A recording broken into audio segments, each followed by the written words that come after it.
Hey everyone, tonight we have a wild one. Picture this, you're 67 years old recovering from surgery and you're invited on a lovely celebration cruise by your son and daughter-in-law. Seems harmless, right? Well, not when your family has darker plans. You might not survive this one. So before you get too comfortable, take a moment to like the video and subscribe, but only if you truly enjoy what I'm doing here.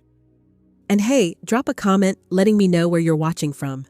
I'm genuinely curious how far my voice is reaching tonight. Now turn off the lights, maybe let a fan run for some gentle white noise, and let's begin tonight's journey together. I should have seen it coming. I mean, hindsight's 20/20, right? But at 67, I still believed in things like family loyalty and stupidly trust. It was a perfectly ordinary Tuesday morning when David, my only son, called me directly. Not through his assistant. Now you might think I'd have caught on right there.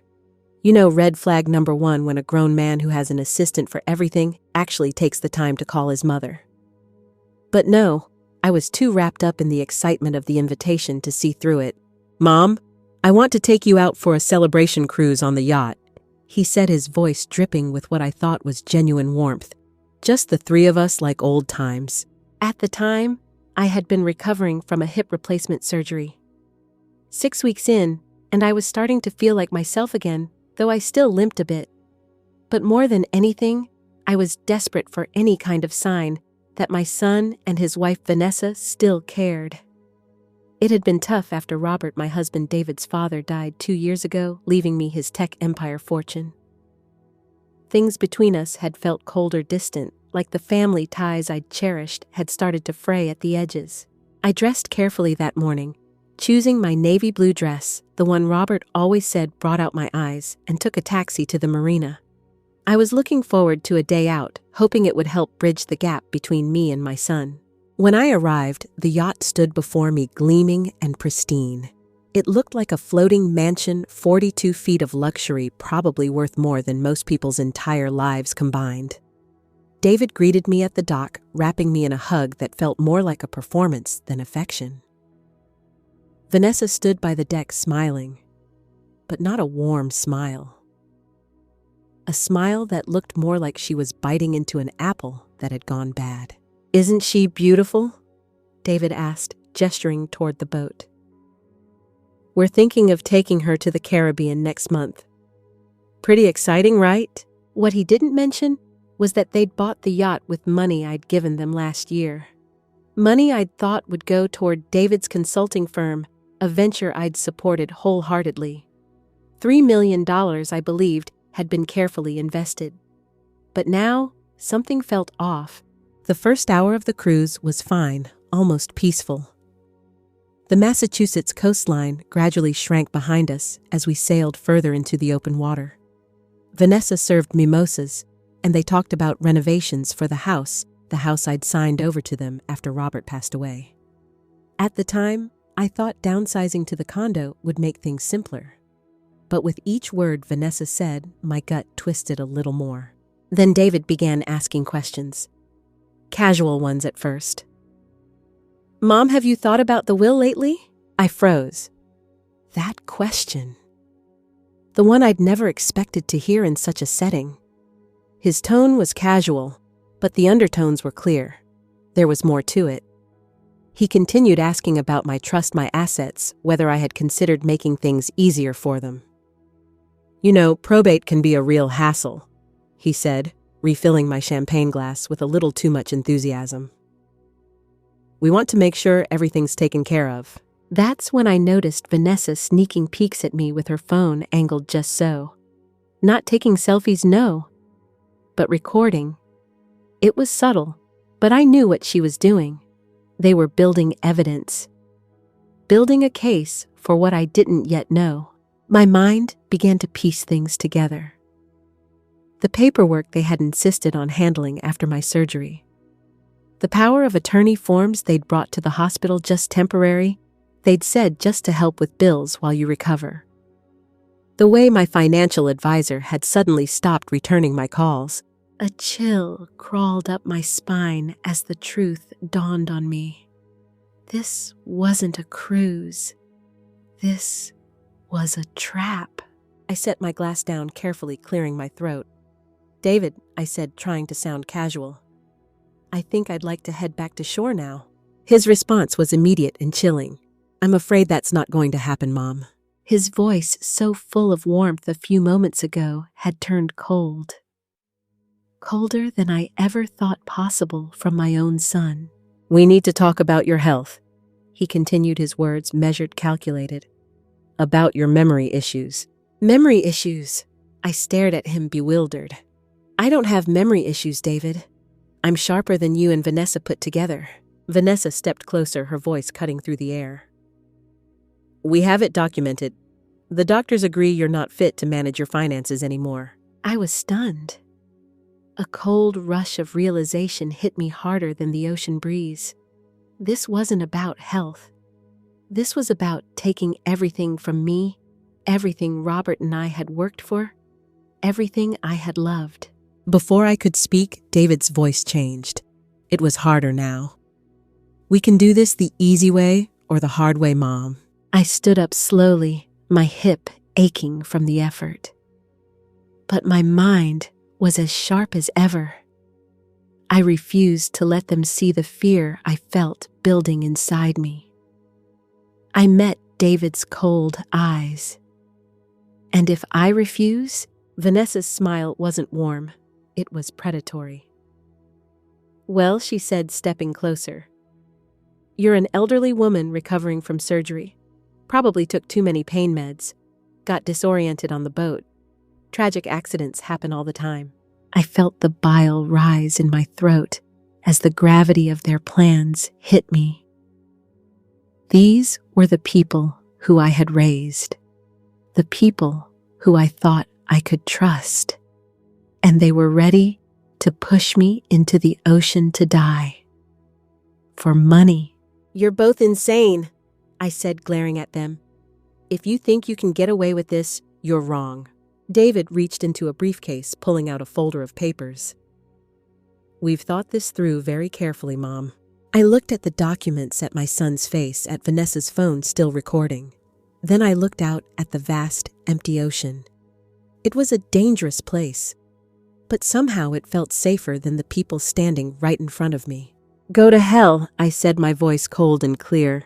That's when everything changed. The boat shifted, and before I could even brace myself, I was shoved. Vanessa's whisper echoed in my ears, her words hanging in the salty air. Say hi to the sharks.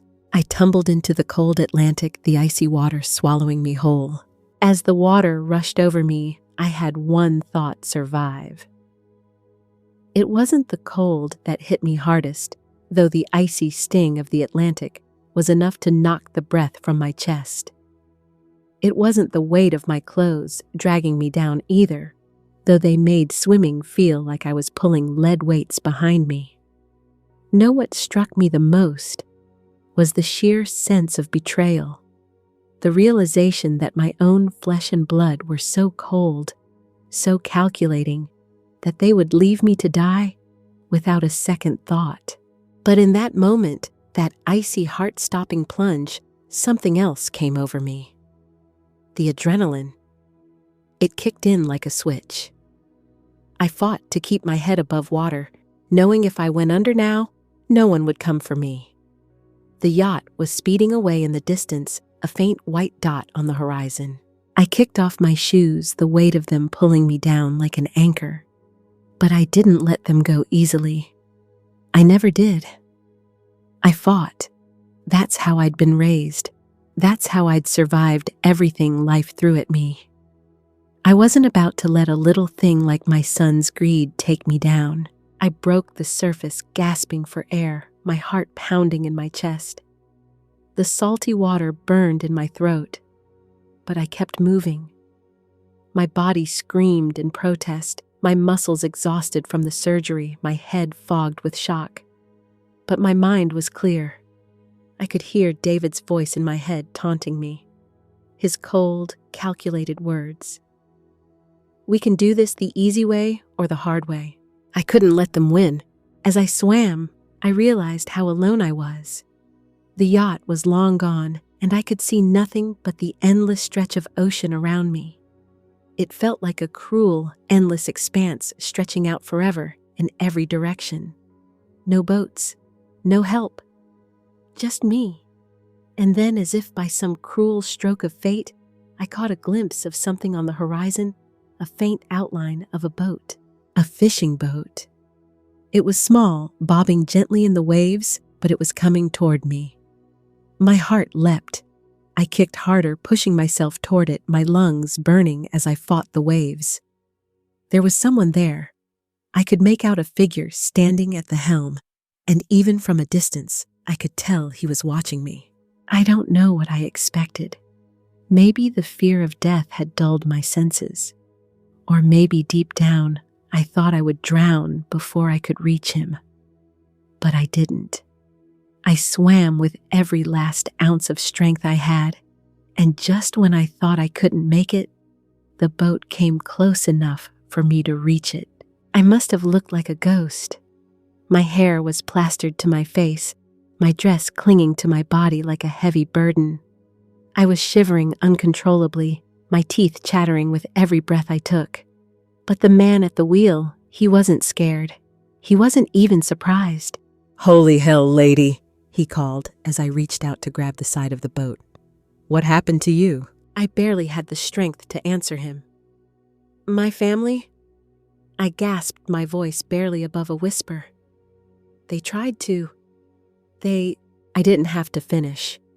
The man, his name was Jake Morrison, saw the terror in my eyes and immediately reached down to help me aboard. Jake was a fisherman. Rough around the edges, grizzled by years on the ocean. But there was something about him, something about the way he looked at me that told me he knew exactly what kind of trouble I was in. Maybe he'd seen it before, maybe not in such a brutal form, but he knew betrayal when he saw it. And that's exactly what I had just experienced. "Geez, lady," Jake muttered under his breath as he pulled me up onto the deck of his boat. "What kind of people do that to their own?" I didn't answer. What could I say? They were my family. And now, I was alone in the middle of the ocean. But I wasn't dead, not yet. Not if I had anything to say about it. Jake wrapped me in a blanket that smelled of salt water and motor oil. I could barely stop shaking, and my teeth were still chattering as he and his teenage grandson Tyler took me into the cabin. Tyler started the engine, a low hum vibrating through the boat, while Jake called into the Coast Guard. He was professional calm, like this wasn't the first time he'd picked someone up from the water. "This is the Molly Sue," Jake said into the radio. "We've got a woman we pulled from the water about 12 miles southeast of Gloucester. She's conscious, responsive, but needs medical attention." I opened my mouth to say something, but I could barely manage a word. The cold had numbed my tongue, my lips, my thoughts, and then I heard it. Jake's voice again, lower this time. He was talking to someone on the phone. I couldn't make out the words, but it didn't sound like a casual conversation. Then he turned to me, his weathered face softening. "You in some kind of trouble?" he asked. I looked at him. I didn't know how to answer. What kind of trouble? The kind where my own son had tried to kill me. The kind where they plotted to take my life for $3 billion? Or was it something more? "Yes," I said, finally my voice trembling. "But not the kind you think." Jake didn't ask further. He just nodded, as if he understood that sometimes the deepest wounds don't show on the surface. He radioed in the Coast Guard, giving them an update that would throw them off the scent for now. "We'll need to file the emergency petition first thing Monday morning?" I heard Vanessa's voice again, clear as day, cutting through the fog of my memory. She was talking to someone, talking about me. She was already working on her plan, ready to sweep it all under the rug. But not this time. Not this time. As Jake piloted the boat toward a small private dock, I knew this was far from over. My son and his wife thought they had won. They thought I was gone for good. But I was alive, and I was going to make them regret the day they ever set sail with me on that boat. When we finally reached the dock, I could barely feel my fingers or my toes. The chill had seeped deep into my bones. But I wasn't thinking about the cold anymore. I was thinking about what had just happened, about how my own family had tried to steal everything I had, and how they'd left me for dead in the middle of the ocean. How could they do that? How could they pretend for even a second that I meant nothing to them? Jake and Tyler helped me off the boat and onto the dock, and as I looked around, I realized that this wasn't just any dock. It was tucked away, hidden from prying eyes.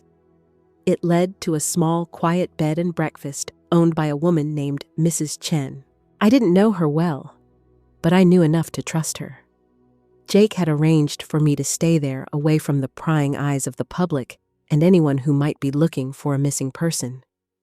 And more importantly, away from David and Vanessa. I didn't need them knowing I was still alive, at least not just yet. The warmth inside Mrs. Chen's place hit me like a wave. It was a stark contrast to the bitter cold of the ocean, and the smell of chicken broth greeted me like a much-needed hug. Mrs. Chen, who was in her 70s, took one look at me and without asking a single question started preparing something warm for me to eat. "I've seen people running from all kinds of things," she said in her gruff, no-nonsense voice, ladling soup into a bowl. "As long as you're not bringing violence to my door, you're welcome here." It was the first time in days that I felt any sense of peace. As I sat there sipping the soup, I started making plans. What was I going to do next? David and Vanessa thought I was gone. They'd probably already started the paperwork to claim my estate signing, away my fortune to themselves. But what if they didn't know the truth? What if I could use that to my advantage? Jake, sitting across from me at the table, was the first to break the silence. "So what now?" he asked, his voice steady, but with an edge of curiosity. I looked at him, my mind already working. "Now we wait, and we make them think they've won. But it's not over, not by a long shot." That's when it hit me. They were playing a game, one that was as old as time itself, the classic power struggle. And now I was going to make sure they played it by my rules. We weren't just going to take my money back. We were going to expose them for what they truly were. Mrs. Chen brought me more soup, and I drank it down slowly, feeling the warmth spread through my body. But the warmth didn't reach my heart, not yet. My son had betrayed me.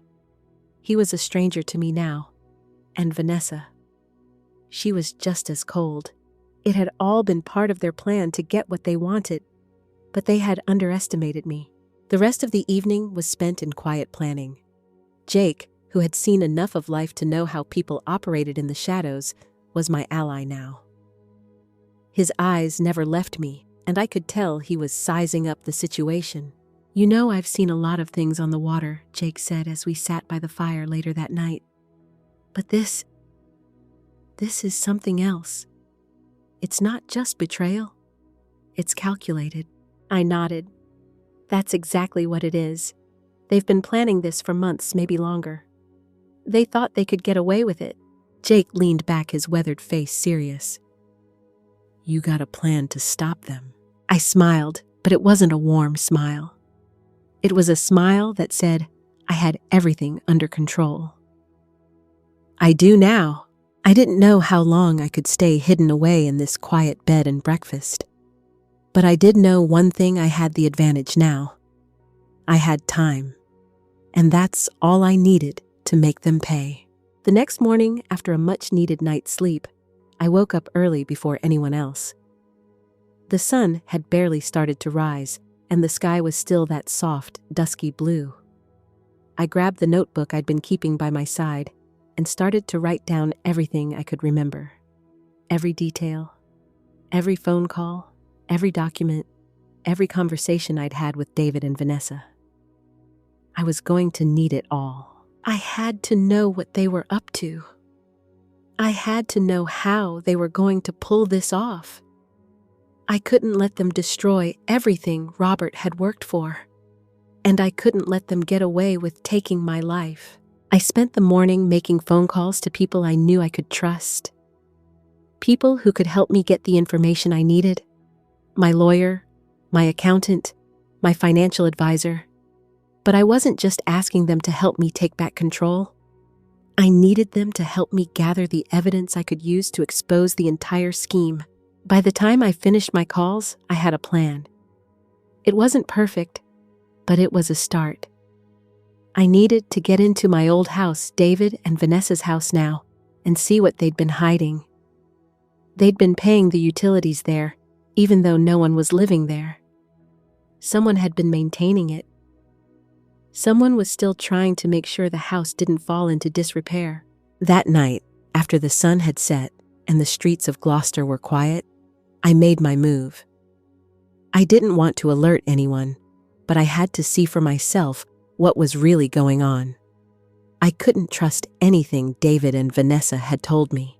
I took a cab to the old house just 3 blocks away. Beacon Hill, the place where Robert and I had raised David. It was strange walking through those old streets knowing that the house was no longer mine, but I couldn't let that stop me.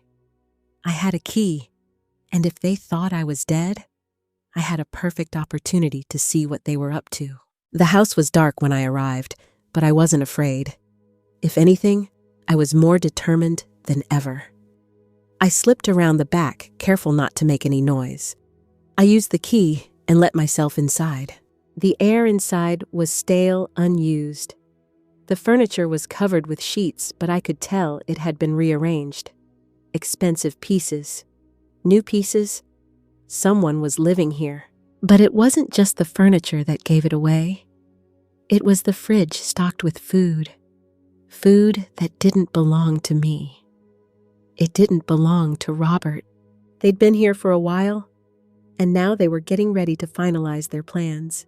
The silence in the house was suffocating, but it wasn't the kind of silence I wanted. It was the kind that screamed secrets and lies, things I wasn't meant to know. I moved carefully through the rooms, just as I'd done countless times before, but everything felt off. This wasn't my home anymore. It was a place that belonged to strangers, even though David and Vanessa were still walking around pretending to be family. I headed straight for Robert's old study. The room had always been his sanctuary where he'd spent countless hours working on his empire, setting the foundation for everything we had. It was the one place in this house where I had the right to be. But now, as I stepped in, it felt foreign to me. The desk was cluttered with papers, documents, contracts, legal papers. But it wasn't just the papers that caught my attention. It was the timeline of my destruction. I stood frozen for a moment, staring at what they'd planned. There in front of me was the most chilling document of all, the Margaret Project. It was a detailed plan of my elimination with dates, times, and every orchestrated step leading up to the moment I'd been pushed off that boat. I felt a rush of anger followed by a wave of disbelief. They hadn't just tried to kill me, they'd been planning it for months. I took a deep breath and grabbed my camera, snapping photos of the timeline. This was my ammunition. I had to document everything I could find. Every page, every note, every piece of evidence that could bring David and Vanessa down. I wasn't going to let them get away with this. Not after everything they'd done. Not after what they'd tried to do to me. I quickly moved through the house, gathering whatever I could. Legal documents that showed how they'd forged my will, medical papers with fabricated claims about my health, and financial documents detailing the money they had funneled through various accounts. They had it all planned out, each step timed to perfection, just waiting for the moment I'd be gone. But they hadn't counted on me surviving. As I finished gathering the documents, I heard a car pull up outside. My heart skipped a beat. I wasn't sure if I was ready for what was coming, but I knew one thing for sure: there was no turning back. They were going to find out that I was still alive, and I wasn't going to be some pawn in their game anymore. I quickly hid the documents under my jacket and snuck out the back door, trying to stay out of sight. As I crept down the alley, I could hear voices approaching. David and Vanessa were back, and they didn't know I was still here. They had no idea what I'd just uncovered. I climbed into a taxi a few blocks away and headed straight for Mrs. Chen's bed and breakfast. I had to get out of here, but I also had to make sure I didn't leave any trace of what I'd discovered. As I settled into the back seat of the cab, my mind raced. I couldn't afford to make any mistakes. I needed to move quickly, stay ahead of David and Vanessa. I needed to know exactly what they were planning and how to stop them. By the time I arrived at Mrs. Chen's, the sun had set. I was exhausted, but my mind wouldn't stop. I could still see the timeline, the papers, the way they'd written my death into their plans. I couldn't let them get away with it. I wasn't going to be their victim. Mrs. Chen was already waiting for me, her sharp eyes scanning me as I walked in. "Did you find what you needed?" she asked, her voice low but steady. I nodded, dropping the papers onto the table. "Yes, they've been planning this for months. They tried to kill me, and they were getting ready to take everything I had." She studied the papers carefully, her expression unreadable. "So what's the plan now?" I took a deep breath, my fingers shaking slightly as I picked up the photo of David and Vanessa from the table.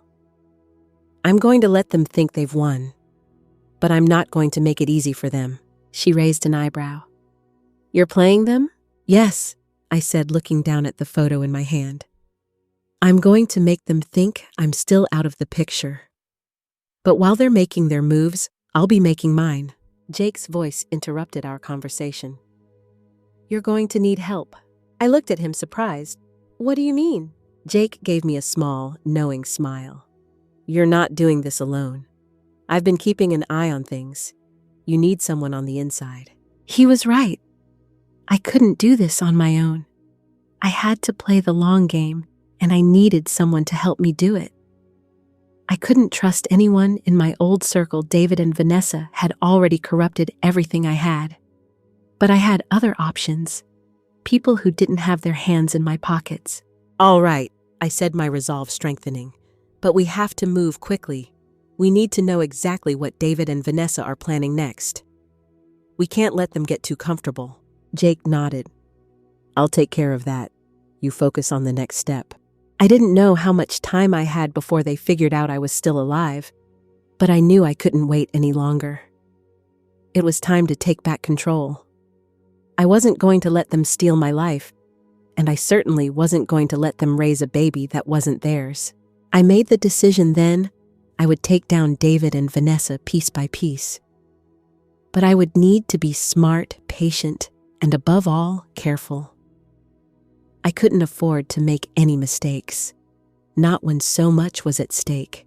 That night, I sat in the small room at Mrs. Chen's, the quiet hum of the bed and breakfast surrounding me.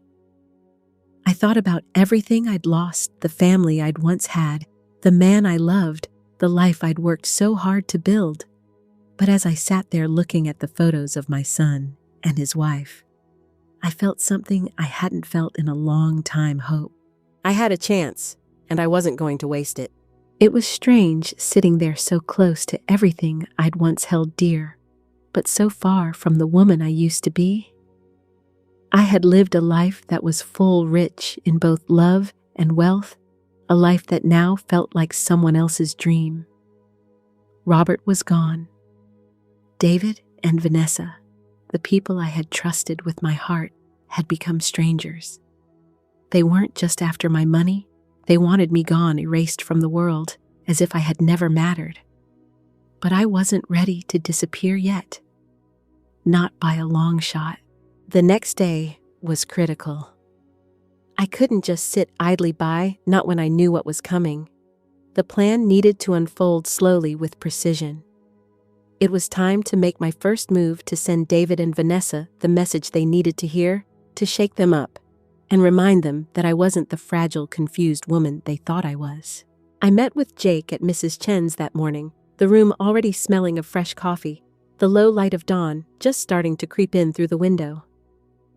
He looked more serious than usual, his expression tight, as he handed me a set of photographs. "David's on the move again," he said, his voice quieter than normal. "Vanessa too. They've been meeting with someone, an associate, maybe a lawyer. I examined the photos. David and Vanessa were in a restaurant sitting across from a man whose face I didn't recognize. The man looked professional, his demeanor cold and detached.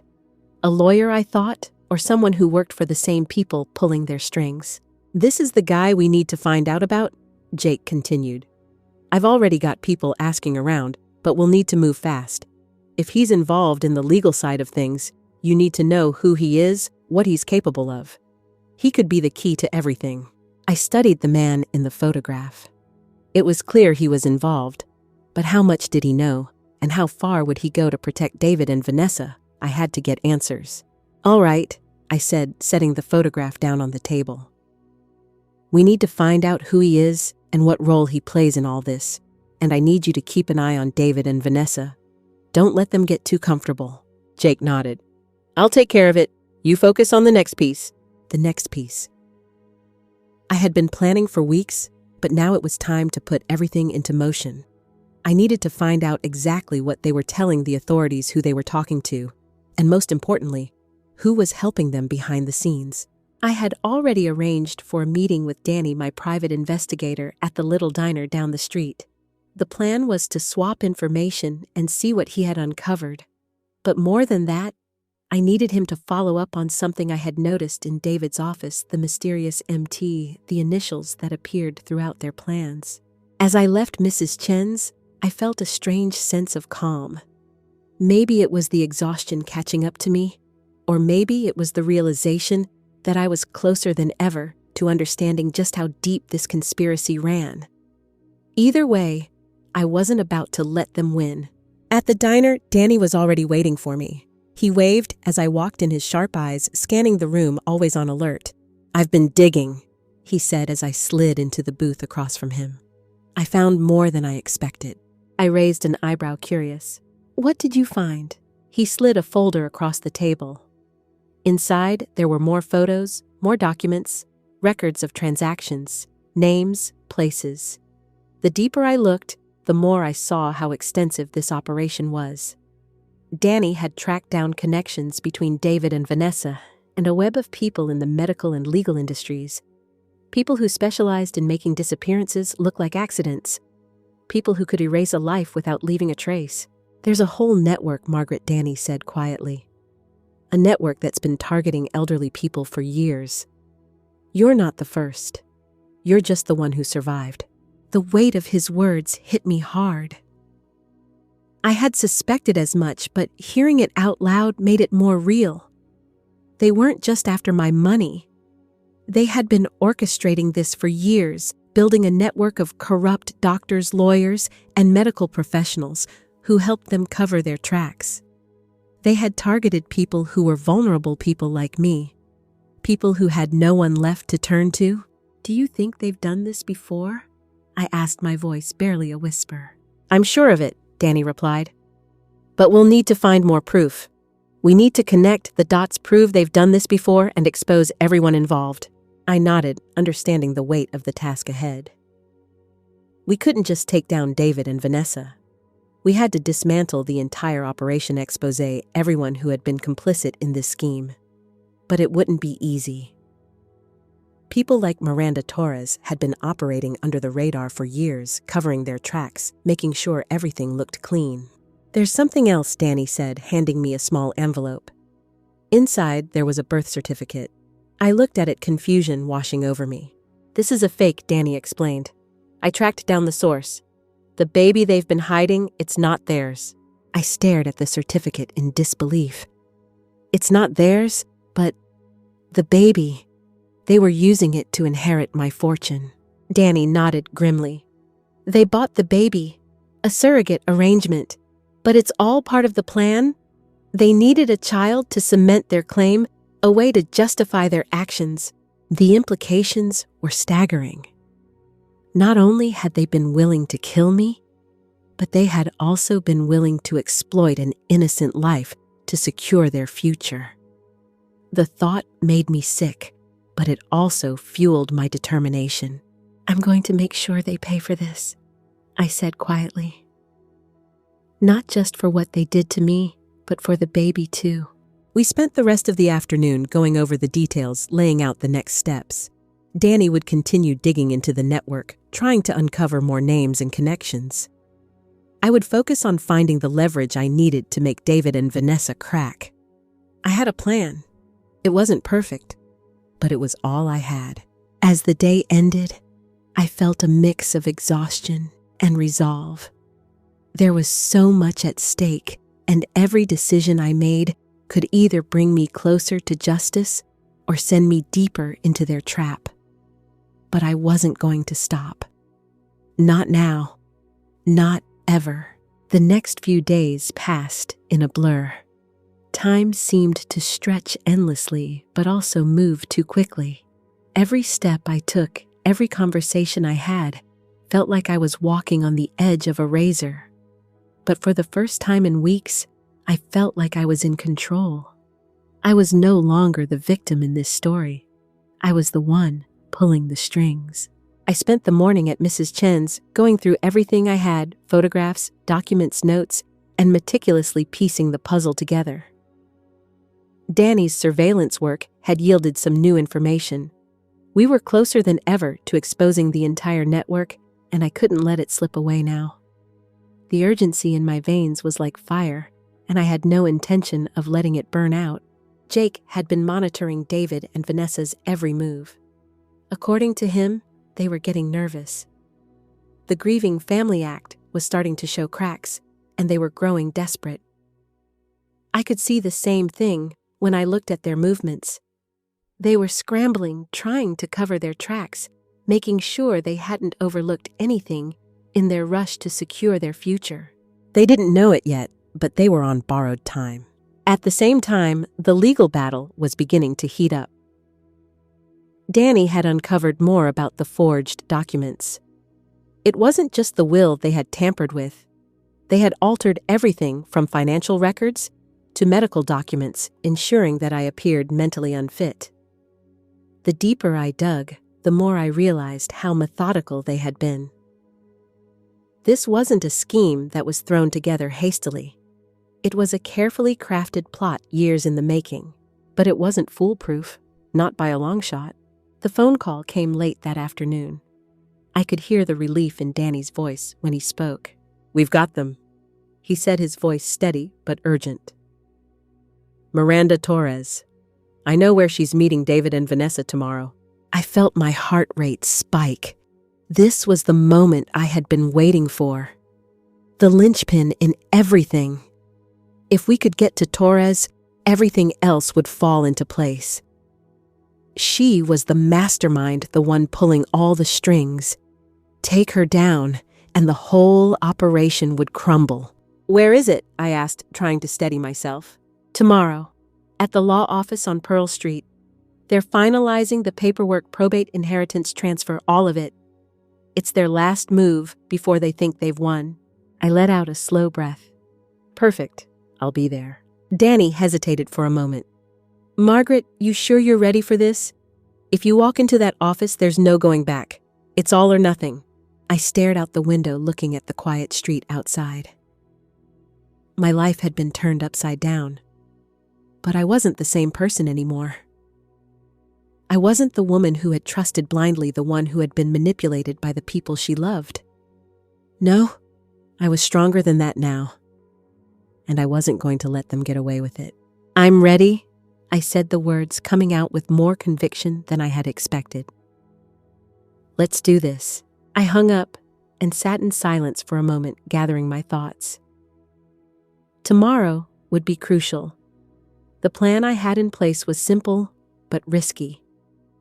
I needed to make sure I stayed one step ahead of them, anticipating their every move. If they thought they could fool the world, I was going to show them how wrong they were. But this was bigger than me now. It was about exposing everything David, Vanessa, Miranda Torres, and making sure that they paid for their crimes. I needed to see for myself just how far they were willing to go to protect their dirty little secrets. The next day, I dressed carefully in a black suit. A neutral color, something that wouldn't draw attention but still made a statement. I had learned that blending in was sometimes just as effective as standing out. If I was going to infiltrate this meeting, I needed to be as unnoticed as possible, until the moment came when everything shifted in my favor. Jake would be outside watching the building from across the street, ready to move if things got too risky. Danny would be with me, his role as my backup, just as important as mine. We had covered all the angles, thought through every contingency. I had no illusions. This would not be easy, but it had to happen. I arrived early, my heart pounding with every step I took. The law office on Pearl Street was a sleek, modern building, its windows reflecting the city's bustle. Inside, everything was calm, too calm. The air felt thick with tension, as if everyone knew something was about to happen, but they just couldn't put their finger on it. I stood in the lobby, waiting for the elevator. The receptionist smiled politely, asking if I needed assistance. But I didn't need help. I just needed time. Time to get upstairs and into the room where David, Vanessa, and Miranda would be meeting. Time to confront them with everything they had been hiding. The elevator doors opened, and I stepped inside, taking a deep breath as I pressed the button for the top floor. As the elevator ascended, I glanced at the reflections in the polished metal walls. I looked composed, but my stomach churned with anticipation. The doors opened, and I stepped into the hallway. I could feel the weight of the moment pressing down on me. This wasn't just about my family anymore. This was about justice, about exposing the truth no matter how dark it was. I turned the corner, and there they were, David, Vanessa, and Miranda. They didn't see me at first, engrossed in their conversation, talking in low voices about finalizing the paperwork.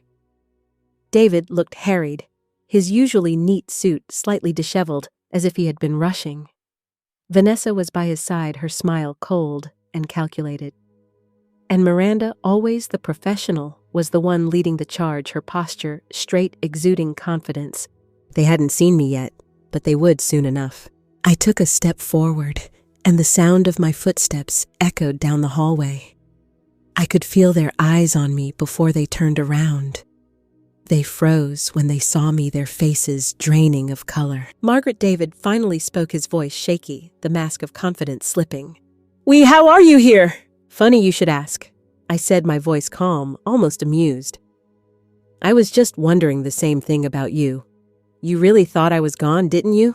Miranda stood straighter, a tight smile forming on her lips. "You've caused quite a bit of trouble, Mrs. Harrison. We were hoping we could handle this quietly." "Well, I'm not dead yet," I said, my voice growing colder. "And I've come to collect." David's face twisted in frustration. "You don't understand. This is about what's rightfully ours." "No," I corrected him, taking a step closer. "This is about greed, about how far you're willing to go to get what you want." Well, it ends today. They had no idea how deep the hole they had dug for themselves really was. The silence that fell between us felt thick, like the air just before a storm. David and Vanessa stood frozen, like they were unsure whether to act or retreat. Miranda Torres, on the other hand, didn't seem fazed. She looked at me with that same calculated, almost smug expression she had worn the first time I met her. It was like she had already won, like she believed nothing I could say or do would make a difference. I could see it in her eyes, the certainty of someone who had lived a life of deception, a life where lies were so tightly woven into the fabric of her existence that she didn't even know what the truth looked like anymore. "You're making a mistake, Margaret," she said coolly, her words smooth like honey, but with an edge of threat beneath them. "You don't know what you're up against. This is bigger than you." "Oh, I think I know exactly what I'm up against," I replied, my voice steady, though a flicker of anger burned in my chest. "But I also know this: the people who underestimate me don't make it very far." David finally moved, stepping forward, his hands raised in a half-apology, half-defensive gesture. "Mom, please, you've got to understand, we were just trying to make sure everything went smoothly. This whole thing, this whole mess, it's not what it seems. We wanted to help you." "Help me," I scoffed. "You were going to steal my fortune and leave me to die. That's not help, David. That's betrayal. His face twisted in what could only be described as guilt, but it didn't last long. Vanessa moved closer to him, her eyes cold and calculating as though she were already calculating her next move. Enough of this, Vanessa snapped. You're here to cause problems, not solve them, and you're running out of time. I couldn't help but laugh at that. It was a bitter, low sound that bounced off the polished walls. No, Vanessa, you're the one running out of time. You think you've won, but you've made one mistake after another. You underestimated me, and now you're about to pay for it. Miranda's eyes narrowed, and I could tell she was sizing me up. She wasn't just trying to protect her own skin. No, she was a master at this game. Her cool demeanor said it all. She didn't think anything I had could touch her. I think you're underestimating me, I said, stepping closer to them. You're not dealing with some old woman who's lost her grip on reality. You're dealing with someone who's been watching every move you've made and has the evidence to bring it all down. I looked at David and Vanessa, who both flinched slightly, their facade of control cracking just enough to show their fear. You've been playing a dangerous game? I continued, my voice colder now. And it's about to end. At that moment, I felt the weight of everything I had been through over the past few days. The quiet nights spent planning my next move. The countless hours going through papers, listening to recordings, and collecting evidence. All of it had led me here to this exact moment where the truth would finally come crashing down on them. Miranda wasn't the only one who could play the game. She might have thought she had all the power, but I had the one thing she didn't, the truth. So what now? Miranda asked, her voice tinged with a mixture of annoyance and apprehension. You're going to stand there and accuse us of what exactly? I'm not just going to stand here and accuse you, I replied. I'm going to make sure you can't walk away from this, not ever. It was then that I heard a faint sound, the unmistakable click of a door opening. I knew the moment had come. I wasn't in this alone anymore. Danny, Jake, and the others were out there, and everything was in place. The trap was set, and all I had to do was flip the switch. Suddenly, the door to the office burst open, and 2 FBI agents stepped inside, their presence enough to make all of us freeze. David's face went white. Vanessa's eyes darted around, and Miranda's calm facade slipped just for a second. The agents moved swiftly, their eyes scanning the room, locking onto the 3 of them. I'm Agent Chan, one of the agents said, her voice sharp. And you're all under arrest. There was no struggle. No dramatic moment where they tried to run. They just stood there stunned as the agents moved in to cuff them. The truth had hit them harder than any blow could. As the agents secured their hands behind their backs, Danny walked in behind them, his face calm, but his eyes full of satisfaction. He'd been the one to tip off the FBI, the one who had coordinated with them to make sure this went down without a hitch. Without him, this whole plan could have been a disaster. Looks like the family reunion's over, Danny said dryly, his voice low enough for only me to hear. I couldn't suppress the grin that tugged at my lips. It was all falling into place. You're making a huge mistake, David spat, his voice low, filled with rage. You don't understand what you're doing. No, I said, my voice steady, almost serene. I understand perfectly. It's you who didn't understand. You thought you could play me, but you forgot one thing. What's that? Vanessa sneered. You never underestimated your enemies, and you sure as hell underestimated me. As the FBI agents led David, Vanessa, and Miranda out of the office, I felt a strange mix of emotions, relief, vindication, and something else. Something deeper. I had taken back my life, but I had also taken back something more important than money. I had taken back my dignity. I watched as they were taken away, the weight of everything finally lifting off my shoulders. For the first time in a long time, I felt free. But the fight wasn't over yet, not by a long shot. There was still more to be done, more people to expose, and a lot more secrets to uncover. But as I walked out of that office, I knew that I had already won. This wasn't just the end of their game. It was the beginning of mine. The sun was beginning to set, casting long shadows over the small, quiet town as I made my way back to Mrs. Chen's bed and breakfast.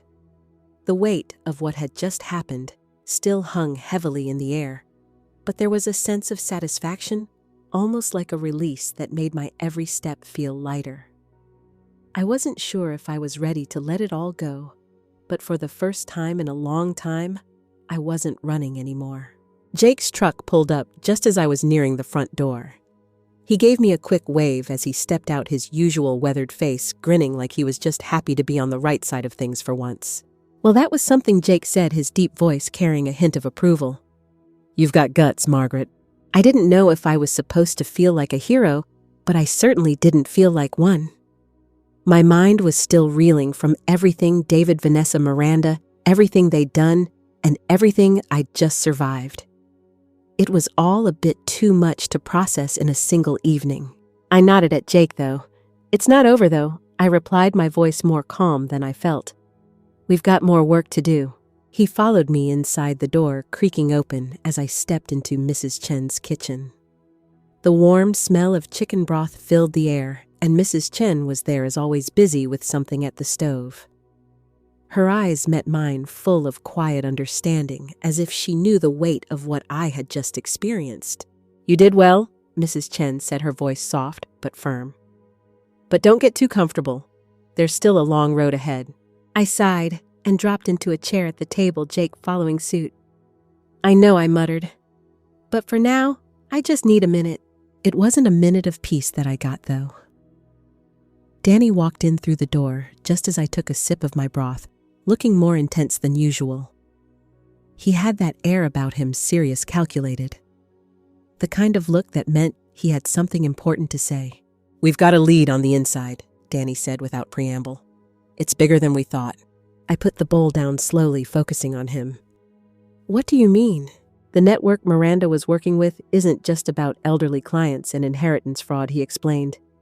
"It's far more organized. We've got ties to corrupt officials, lawyers, medical professionals.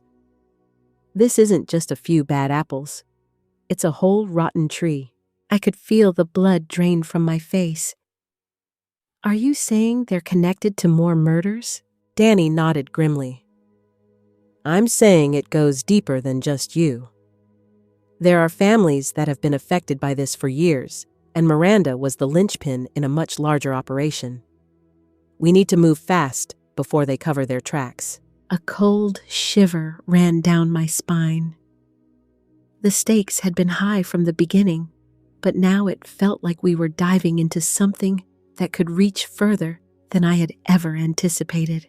"Where do we start?" I asked, suddenly feeling the enormity of it all pressing down on me. "First, we make sure Miranda doesn't slip through our fingers," Danny said. "She's just the beginning. We need to get to the people behind her, the ones she's been protecting all this time." Mrs. Chen turned from the stove, wiping her hands on her apron. "And you'll need more than just a private investigator to take them down." I looked at her a bit confused. "What do you mean?" "I mean, you're going to need someone who knows how to play this game better than any of them. Someone who's been in the game long enough to understand the stakes." "I'm not playing games," I said firmly. "I'm taking them down." Mrs. Chen met my gaze and smiled softly, a kind of knowing smile. "That's what I mean. You're going to need more help. I've got a contact, someone who can provide the muscle you need. If you want to get Miranda and her network out of the picture, you'll need him." I didn't even question it. After everything that had happened, it felt like I was going to need more than just intelligence and careful planning. I would need the kind of resources that could break down the barriers these criminals had built. "Let's get to work then," I said, standing up with renewed purpose.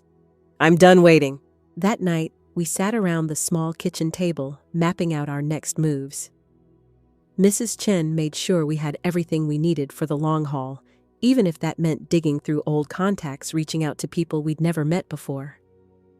She was the kind of person who had lived long enough to understand how far a single act of kindness could take you, how much leverage one good contact could offer when things went sideways. It didn't take long for us to reach the next step. Danny had done his part finding key players in the network who had been connected to Miranda Torres's operation. With Jake's help, we tracked down a few of their hideouts, uncovered some of their operations, and slowly began to piece together who the real puppet masters were behind it all. The more I learned, the more disgusted I became. The extent of the corruption ran deep. Doctors, lawyers, even local law enforcement officers who had been bribed to overlook the suspicious deaths, the disappearances.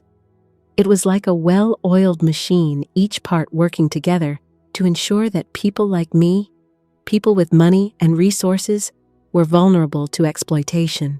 As the night wore on, we received the most critical information of all. The true mastermind behind the entire operation wasn't just Miranda. There was someone higher up, someone even more dangerous. I leaned back in my chair, a chill settling over me. The name that came up was one I hadn't expected. I had been looking for a figure I could confront, someone with a direct hand in all this. But the person behind it all had been hiding in the shadows, their fingerprints all over the operation, but never in plain sight. The game was about to get more complicated. But now, I had the upper hand. The next few days were a blur of meetings, phone calls, and quiet planning. Mrs. Chen had been indispensable, connecting me with the right people and keeping things under wraps. Jake, always reliable, kept his ear to the ground, gathering intel and watching for any sign that David and Vanessa were catching on. But despite all the progress we were making, there was an unshakable weight pressing down on me. The closer we got to uncovering the full scope of the operation, the more I felt like I was walking on the edge of a cliff, one misstep away from falling. We had discovered a critical piece of the puzzle. The mastermind behind it all was someone I never could have guessed: my late husband's business partner, Alexander Cole. The man had always been the quiet one in the background, the steady hand who helped Robert build his empire. But as it turned out, Cole had more than just a financial interest in Robert's legacy. He had been involved in the planning of my husband's death, and he had orchestrated the entire scheme to have me removed as well. I couldn't believe it at first. The man I had trusted, who had been like family, was the one behind everything. The thought sent a cold shiver down my spine. How had I been so blind? The more I thought about it, the more everything started to make sense. Cole had been working with Miranda Torres all along, using her connections to get rid of anyone who might stand in his way. I could feel the anger bubbling up inside me. This wasn't just about money anymore. This was about betrayal, about losing everything I thought I knew about the people closest to me. Alexander had been using me, using my family, and he had been doing it for years. But now I was going to take him down, just like I had taken down David and Vanessa. Danny and I sat down to discuss our next move. He had managed to track down Cole's whereabouts and found that he was holed up in a private estate upstate. It was the perfect hideout, isolated, guarded, and far from prying eyes. But there was a problem. Cole wasn't just some ordinary criminal. He had deep connections, and his wealth and influence extended far beyond what we had initially realized. To get to him, we would need more than just surveillance and paper trails. We needed to confront him face to face. "We have to be careful," Danny warned, tapping his fingers against the table. "This man won't go down easily. He's got an entire network of people working for him, and they'll stop at nothing to protect him." I wasn't about to back down, though. I had survived David and Vanessa's betrayal, and I wasn't going to let Cole get away with what he had done. We needed to catch him before he could disappear, before he could erase any trace of his involvement.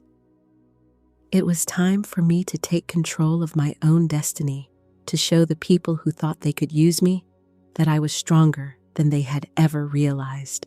"I'm not afraid of him," I said, my voice steady, despite the storm of emotions swirling inside me. I want to meet him, Danny. I want to see the look on his face when he realizes he's been exposed. Danny nodded, his eyes narrowing as he thought about the best course of action. It's dangerous, Margaret. We're talking about someone who's played this game for a long time. He won't go down without a fight. I know, I replied, but that's the point. I'm not backing down. The following morning, we set our plan into motion. Jake was tasked with keeping an eye on the estate, while Danny and I prepared for the confrontation. We couldn't risk showing up without the element of surprise. It was going to be a delicate balance, walking the fine line between taking control of the situation and staying one step ahead of Cole's people. As we drove upstate, the weight of what we were about to do settled heavily on my shoulders. It wasn't just about my family's fortune anymore. It was about justice, about taking back the life that had been stolen from me. I could feel the old Margaret, the one who had been too trusting, too naive, slipping away, replaced by someone who knew exactly what it took to survive. When we arrived at the estate, it was clear that Cole was expecting us.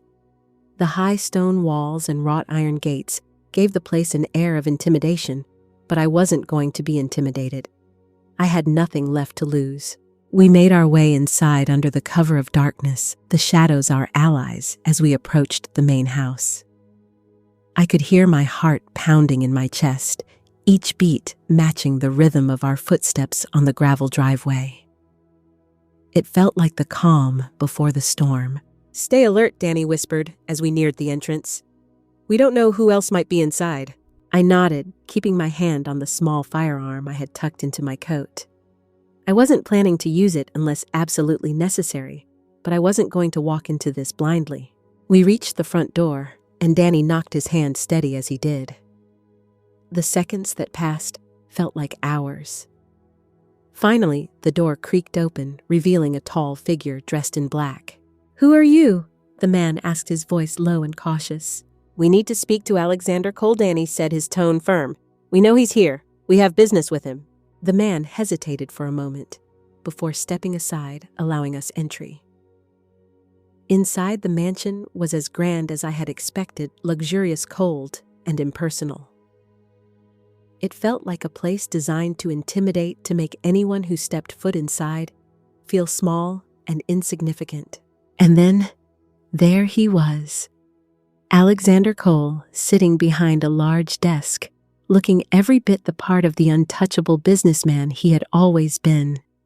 His eyes flicked up when we entered, his calm demeanor unshaken by the intrusion. "I've been expecting you," he said with a smirk, leaning back in his chair. "Did you really think you could come here and take me down, Margaret?" I didn't flinch. "I didn't come here to take you down," I replied, my voice steady.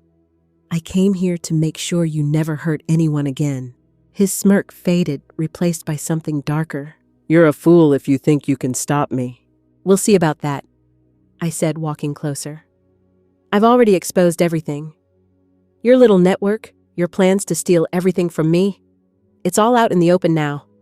And you're the one who's going to pay for it." His expression faltered for just a moment, and that was all I needed. It was time for this to end once and for all. Alexander's eyes narrowed as I stood before him, unwavering. The moment he realized that I wasn't bluffing, the once calm facade of the powerful businessman he had played for years started to crack. It wasn't just about money or power anymore. It was about pride. And pride, as I knew all too well, could make a person do dangerous things. "You think you've won?" He sneered, his fingers tapping on the desk. "You've only scratched the surface. This goes much deeper than you could ever imagine. You really think you've exposed me? You don't know who you're dealing with." "I think I do," I replied, my voice cold, my resolve stronger than ever. "And I think it's time you learned just how much I've figured out." His sneer deepened into a full-fledged scowl. "You're nothing more than a pawn in this game, Margaret. You always were. You were never meant to last. You were just another piece to be moved around." I could see the frustration building in him, the fear creeping into his voice. But I wasn't done. Not yet. I may have been a pawn, Alexander, I said slowly, the weight of my words hanging in the air. But now I'm the queen, and I'm done playing your game. For a moment, neither of us spoke. The room felt charged with a tense, dangerous energy, like a storm brewing just beneath the surface. My hands were steady at my sides, but inside a part of me knew there was no going back from this confrontation. It wasn't just about saving my own skin anymore. It was about stopping him, stopping the people who had used their wealth and power to destroy lives, including my own. You have no idea what you've gotten yourself into, Alexander said, his voice dripping with contempt. I've spent years building this network. You think you can just walk in and ruin everything? You're not even on the radar. You're just an old woman with a bunch of money. I smiled, then a cold, knowing smile.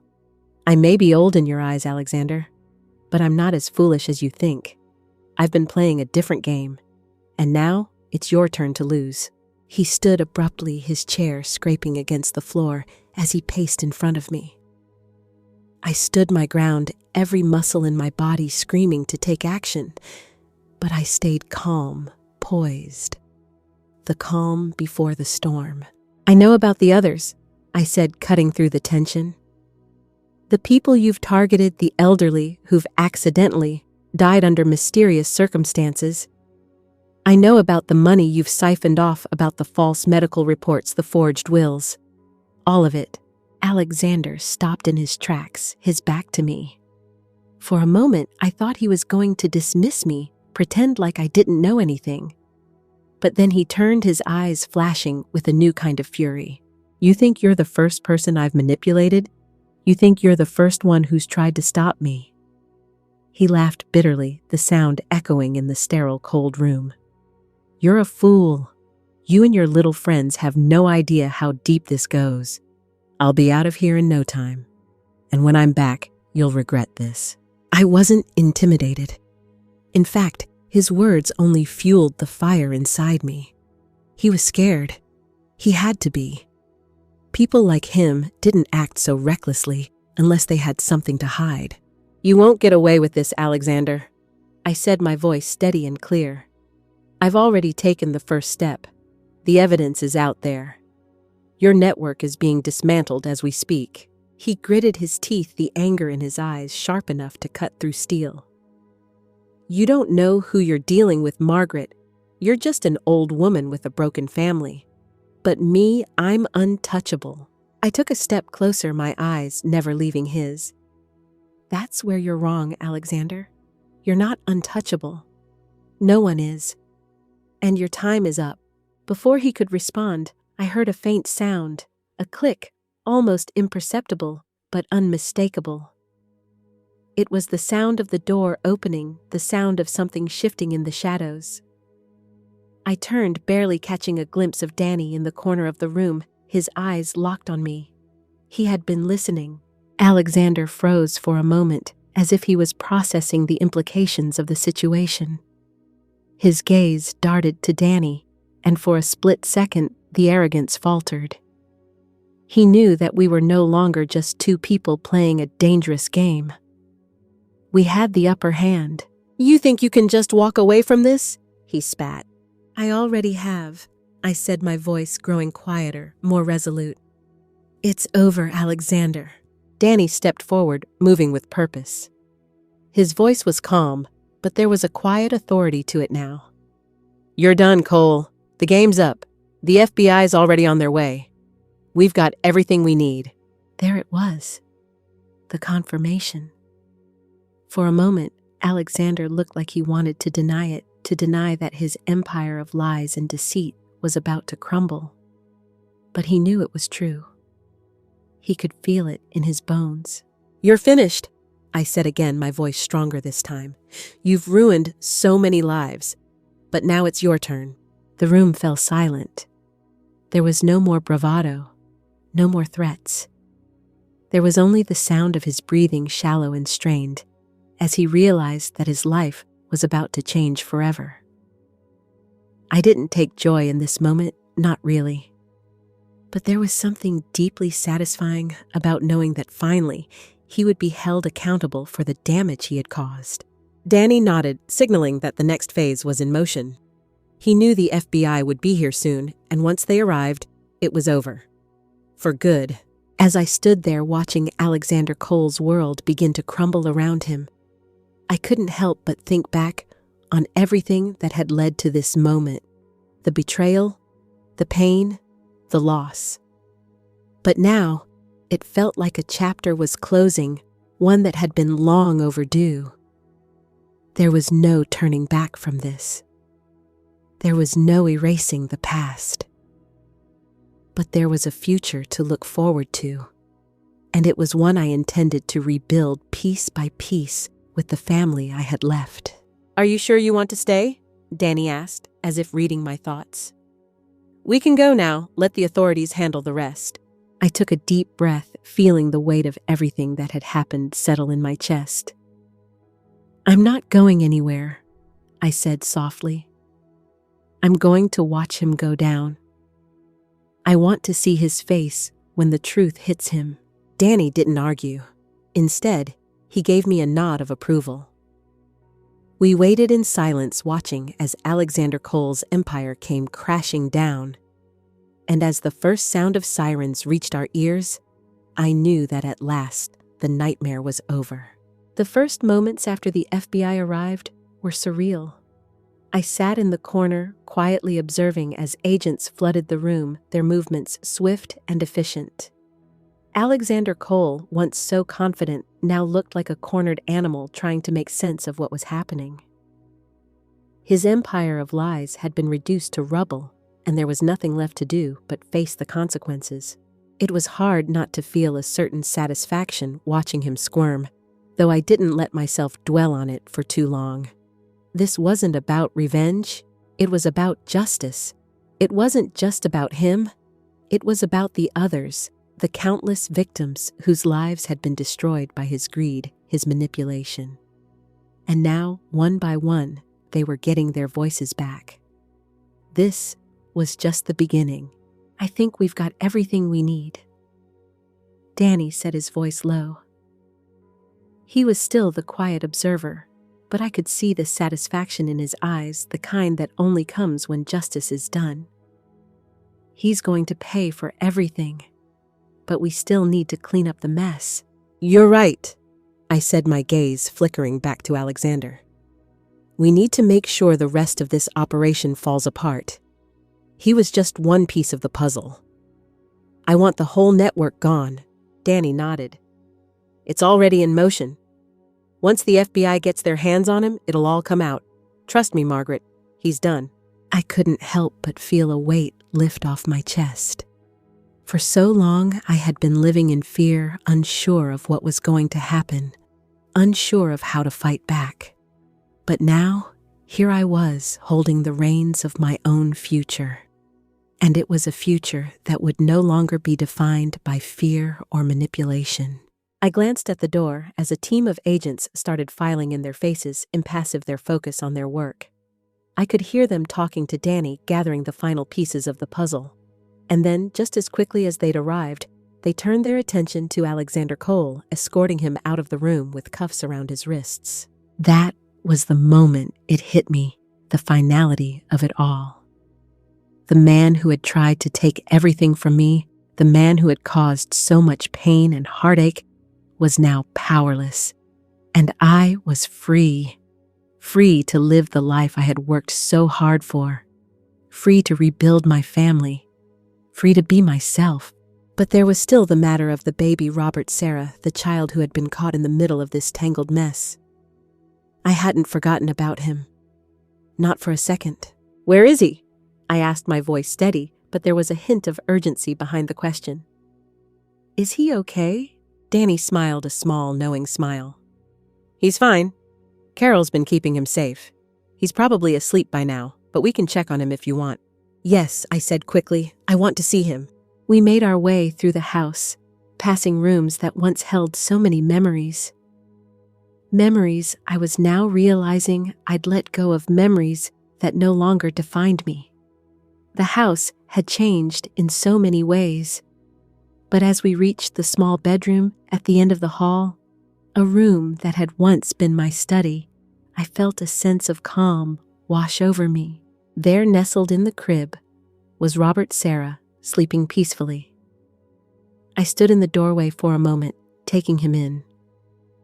He was so small, so innocent, and yet he carried the weight of so much.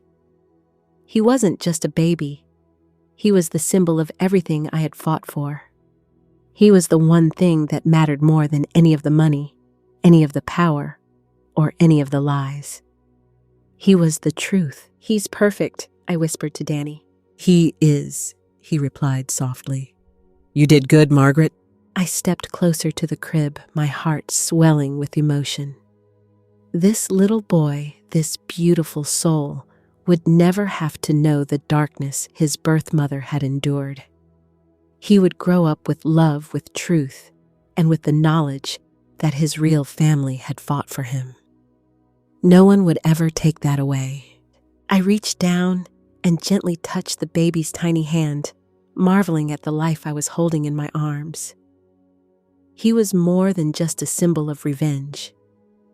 He was a new beginning, a chance to rewrite the future, to give him a life filled with love and hope.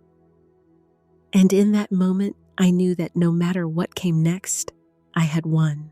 "We'll make sure he knows the truth," I said quietly, mostly to myself. "About Sarah, about everything." Danny nodded. "Of course. And he'll grow up knowing the kind of love that people like Alexander Cole could never understand."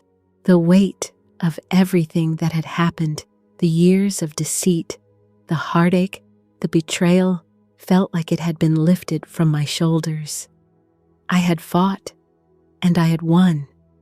And now, for the first time in years, I could breathe easy. I could finally begin to rebuild my life. But I knew the work wasn't over. There were still people out there, people who had been complicit in Alexander's scheme. There were still those who had taken part in the corruption, in the lies. But they would fall one by one, just as Alexander had. Justice would prevail. As I looked down at Robert Sarah, I realized that this was my redemption. This was my second chance. I wasn't just a victim anymore. I was a survivor, and I was going to make sure the world knew it. "We've won," I whispered to the sleeping child, my voice soft and full of promise.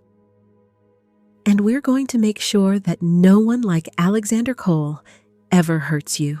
And with that, I turned and walked out of the room, knowing that I had finally reclaimed my life. The days that followed were a whirlwind. I had won, and yet somehow it didn't feel like I was done. The legal battles were just beginning.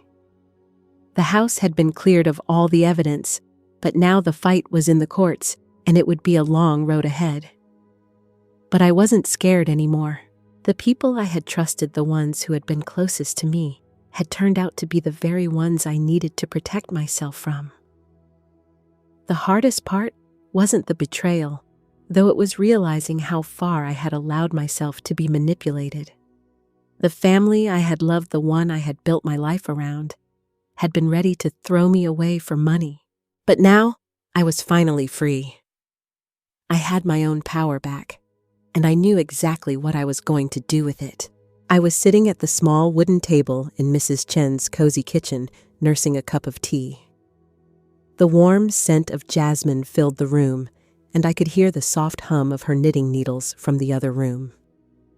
The house was quiet, now peaceful. It was strange to think that not so long ago, I had been in the depths of despair, feeling like I was living in the shadow of my own death. But here I was, alive, holding all the cards. My thoughts turned to Robert Sarah.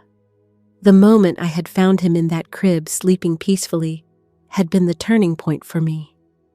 It was as if the universe had given me a second chance, not just at life, but at something deeper, a chance to redefine what family meant. This little boy, who had been thrown into this mess through no fault of his own, was now the very reason I was going to keep fighting. He was going to grow up knowing the truth, knowing that his real family had fought for him and that he was loved more than anything. Margaret, you're getting all quiet again, Mrs. Chen called from the other room. Everything all right? I smiled at her, feeling the weight of her kindness and strength. I'm all right, I said. Just thinking about everything that's happened and about how much I still need to do. She walked into the kitchen, her eyes soft but sharp. You've been through a lot, but you've come out stronger. That's what matters. I don't know about stronger, I said, shaking my head, but I sure as hell feel like I've earned something now. I'm not just going to let them get away with it, not after everything. You don't have to do it all at once, Mrs. Chen replied. It's a marathon, not a sprint. She was right, of course. The truth was, I didn't know what the future held. I didn't know what the next chapter would look like. But for the first time in a long time, I felt like I could finally take control of it. Over the next few weeks, I focused on the important things: my family, my peace of mind, and the legal aftermath. The FBI was moving forward with the case against Alexander and his co-conspirators, and I was cooperating as much as I could, but I was also starting to build something new. A life that didn't revolve around the shadows of betrayal. A life where I was no longer the victim. I made sure that Robert Sarah was safe and surrounded by love. Carol, the nurse who had helped me protect him, became a trusted ally in ensuring that the baby was raised in a home full of warmth, truth, and security. We started a small tradition where once a week we'd gather at Mrs. Chen's place and just be together. No drama, no stress. Just family in its purest form. The courts were a whole other matter. David and Vanessa were still playing their game, trying to navigate the legal landscape they had crafted. But they were on shaky ground. The evidence I had accumulated, the recordings, the photos, everything was stacking against them. The public had rallied around me in a way I hadn't expected. People were beginning to see the truth about the toxic relationship I had been trapped in for so long. A month passed and things started to settle. I could finally breathe again. But that didn't mean the fight was over. It had only just begun. It was the morning of a particularly gray day when I received a letter. The envelope was thick, formal, the kind you get from a lawyer's office. For a moment, I hesitated. But I knew what it was before I even opened it. It was the first official piece of paperwork relating to the estate. The beginning of what would likely be a long process, one filled with court hearings, testimonies, and long meetings with lawyers. As I read through the letter, my hands began to shake. Not from fear, no, that had long since faded, but from something else. Something I couldn't quite put into words. I wasn't just reading a legal document anymore. I was reading the beginning of the end of something that had taken far too much from me. Mom, a voice interrupted my thoughts. I looked up to find Robert Sarah standing in the doorway. His little face, still so full of wonder, stared at me with those big brown eyes, the same eyes his mother had once looked into. "Hi, sweetie," I said, smiling as I held out my arms. "What's going on?" He ran into my arms, a tiny giggle escaping his lips as I pulled him into a hug. I kissed his forehead, and then without missing a beat, I whispered, "You're my future now, and I'll protect that future with everything I have." And in that moment, I knew. This was what I had fought for. Not the money, not the estate, but the chance to build something real. Something that had been stolen from me for so long. Family. Love. The truth. We'd all been through hell, but we had survived. And now we were stronger for it. This was only the beginning of the life I was going to create. A life where no one could ever steal my future again.